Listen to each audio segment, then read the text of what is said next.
ሰላም ጤና ይስጥልኝ አድማጭ ተመልካቾቻችን፣ ለዕለቱ የያዝናቸውን ዋና ዋና ጉዳዮች ማሰማት እንጀምራለን። አብራችሁን ቆዩ። በአርሲ ዞን ባለፈው ሳምንት ውስጥ ከ30 በላይ ሰዎች መገደላቸውን የአካባቢው ምንጮች ተናገሩ። በኦሮሚያ ክልል አርሲ ዞን እሁድን ጨምሮ ባለፈው ሳምንት ውስጥ ታጣቂዎች በፈጸሟቸው ጥቃቶች ከ30 በላይ ሰዎች መገደላቸውን ነዋሪዎችና የቤተ ክርስቲያኒቷ ኃላፊዎች ለቢቢሲ ተናገሩ። እሁድ የካቲት 22 2018 ዓ.ም ምሽት በተፈጸመው ተጨማሪ ጥቃት ቢያንስ 2 ሰዎች እንደተገደሉ 3 የአካባቢ ምንጮች ገልጸዋል። ቢቢሲ ያነጋገራቸው 5 የአካባቢ ነዋሪዎችና የቤተ ክርስቲያን ኃላፊዎች እንደገለጹት በአርሲ ዞን ውስጥ በሚገኙት ሸርካና መርቲ ወረዳዎች ጥቃት መፈጸም የጀመረው ካለፈው ሳምንት መጀመሪያ አንስቶ ነው። ማክሰኞ 17 2018 ዓ.ም በመርቲ ወረዳ ፈቀርሳ በተባለው ቀበሌ በተፈጸመው የመጀመሪያው ጥቃት 4 ሰዎች መገደላቸውን በደህንነት ስጋት ስማቸው እንዳይገለጽ የጠየቁ የአካባቢው የቤተ ክርስቲያን ኃላፊዎችና አንድ ነዋሪ ተናግረዋል። በአቅራቢያው በሚገኝ ስፍራ አባቱ ላይ ጥቃት እንደተፈጸመ የገለጸ ሌላ አንድ ነዋሪ 4ቱ ነዋሪዎች የተገደሉት በጥይት እንደሆነ ተናግሯል። ከዚህ ጥቃት በኋላ ደግሞ ወደ እነርሱ አካባቢ የመጡ ታጣቂዎች አባቱን እግራቸው ላይ በስለት ፋስ መምታታቸውንና ቤታቸውን ማቃጠላቸውን አናግሯል። አንድ የአካባቢው ቤተክርስቲያን ኃላፊ ከተገደሉት 4 ሰዎች አንዱ ሙስሊም ነው፣ 3ቱ ክርስቲያኖች ጓደኞቹ ናቸው፣ ለምን ክርስቲያን ትገድላላችሁ ስላለ ተባባሪ ብለው እርሱንም ገደሉት ብለዋል።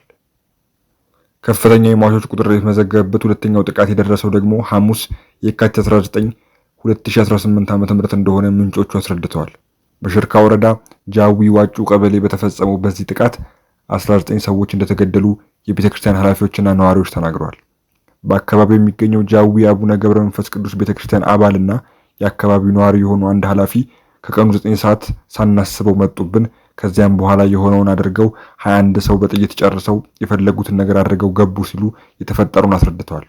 2 ዘመዶቻቸው መገደላቸውንም አክለዋል። ነዋሪዎች የተገደሉት በየተገኙበት እንደሆነ የሚናገሩት ምንጮቹ መንገድ ላይም ቤታቸው ውስጥም ጥቃት እንደተፈጸመ ገልጸዋል። ሐሙስ ዕለት የተገደሉት ነዋሪዎች በጃዊ አቡነ ገብረ መንፈስ ቅዱስ ቤተክርስቲያን በጅምላ መቀበራቸውን አስረድተዋል። ቢቢሲ ያነጋገራቸውን 3 ምንጮች እንደተናገሩት በማግስቱ ከቀኑ 9 ወይም 10 ሰዓት ገደማ በዚሁ ቀበሌ በተፈጸመ ሌላ ጥቃት ደግሞ 8 ሰዎች ተገድለዋል። 5 ሰዎች ደግሞ ታግተው መወሰዳቸውን የአካባቢው ነዋሪ የሆኑ የቤተክርስቲያን ኃላፊ ገልጸዋል። በተጨማሪም ታጣቂዎቹ የአካባቢውን ነዋሪዎች ቤቶችና የቤተክርስቲያን አስተዳደር ጽሕፈት ቤት ማቃጠላቸውን አስረድተዋል። እንደገና ሽማግሌዎቹን፣ አሮጊቶቹን እሳት ውስጥ እየጨመሩ እዚያው አቃጠሏቸው የሚሉት ነዋሪው ከዚህ ጥቃት በኋላ እርሳቸውን ጨምሮ በርካታ የአካባቢው ነዋሪዎች መሸሻቸውን ተናግረዋል። በሁለቱ ጥቃቶች ጉዳት የደረሰባቸው 8 ሰዎች ሕክምና እየተከታተሉ እንደሆነ ምንጮቹ አክለዋል። እሁድ ሌሊት ላይም በዚሁ ሽርካ ወረዳ ቢያንስ 2 ነዋሪዎች እንደተገደሉ አንድ ነዋሪና አንድ የቤተክርስቲያን ኃላፊ ለቢቢሲ ተናግረዋል። በሁሉ ጥቃት አዛውንት የሆኑ 2 ወንድማማቾች ቤታቸው ውስጥ እንደተገደሉ ገልጸዋል። ሌላ የአካባቢው ነዋሪ በበኩላቸው የተገደሉት 5 ሰዎች ናቸው ብለዋል። የመርቲ ወረዳ አስተዳዳሪ አቶ ከሊል ገና ጥቃቱ መፈጸሙን ለቢቢሲ አረጋግጠው ጥቃቱ ሃይማኖት ተኮር አይደለም ብለዋል። ከ4ቱ ሟቾች ውስጥ አንዱ ሙስሊም መሆኑን የጠቀሱት አስተዳዳሪው መጀመሪያ ጥቃት የተፈጸመው ሙስሊሙ ነዋሪ ላይ እንደሆነ ገልጸው ሌሎቹ 3ቱ ክርስቲያኖች የተገደሉት ሙስሊሙ ሲጠቃ በመከላከላቸው መሆኑን ተናግረዋል። አቶ ከሊል ጥቃቱን ሸኔ ሲሉ የጠሯቸው ታጣቂዎች እንደፈጸሙት ገልጸዋል። በተፈጸመው ጥቃት 4 ቤቶች እንደተቃጠሉ አክለዋል። ከጸጥታ ኃይሎች ጋር ወደ አካባቢው መሰማራታቸው ዝርዝር መረጃ መስጠት እንደማይችሉ የገለጹት የወረዳው አስተዳዳሪ የጸጥታ ኃይሎች ከታጣቂዎች ጋር የተኩስ ልውውጥ ማድረጋቸውንም ተናግረዋል። የኢትዮጵያ ኦርቶዶክስ ተዋሕዶ ቤተክርስቲያን ቋሚ ሲኖዶስ ቅዳሜ የካቲት 21 2018 ዓ.ም ባወጣው መግለጫ በምስራቅ አርሲ 21 ንጹሐን ኦርቶዶክሳውያን በግፍ መገደላቸውን በሕይወት የተረፉትም ታግተው የደረሱበት እንደማይታወቅ ገልጾ ከ10 በላይ አባወራዎች ቤትና ንብረት በቃጠሎ መውደሙን አስታውቋል። ቋሚ ሲኖዶሱ በንጹሐን ላይ የተፈጸመው ግድያ በሃይማኖት ስም የተፈጸመ ነው ያለ ሲሆን በሃይማኖት ስም የፈጸሙት እንጂ የሃይማኖት ሰዎች ግን አይደሉም ብሏል።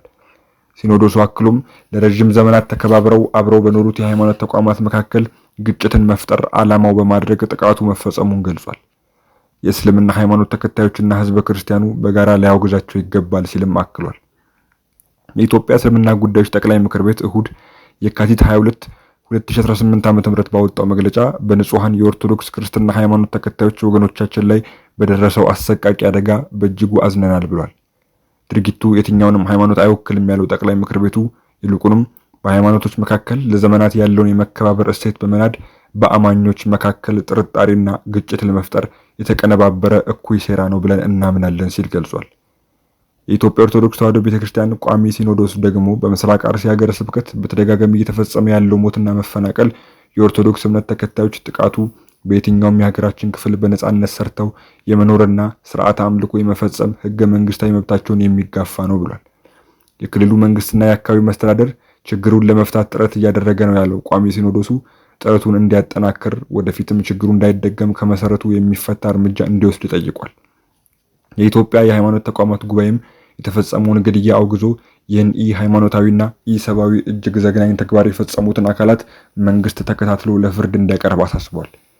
ጉባኤው ባወጣው መግለጫ መንግስት በአካባቢው የሚኖሩ ንጹሃን ዜጎች ላይ ተመሳሳይ ጥቃት በድጋሚ እንዳይፈጸም በቂ ጥበቃ እንዲያደርግ ጠይቋል።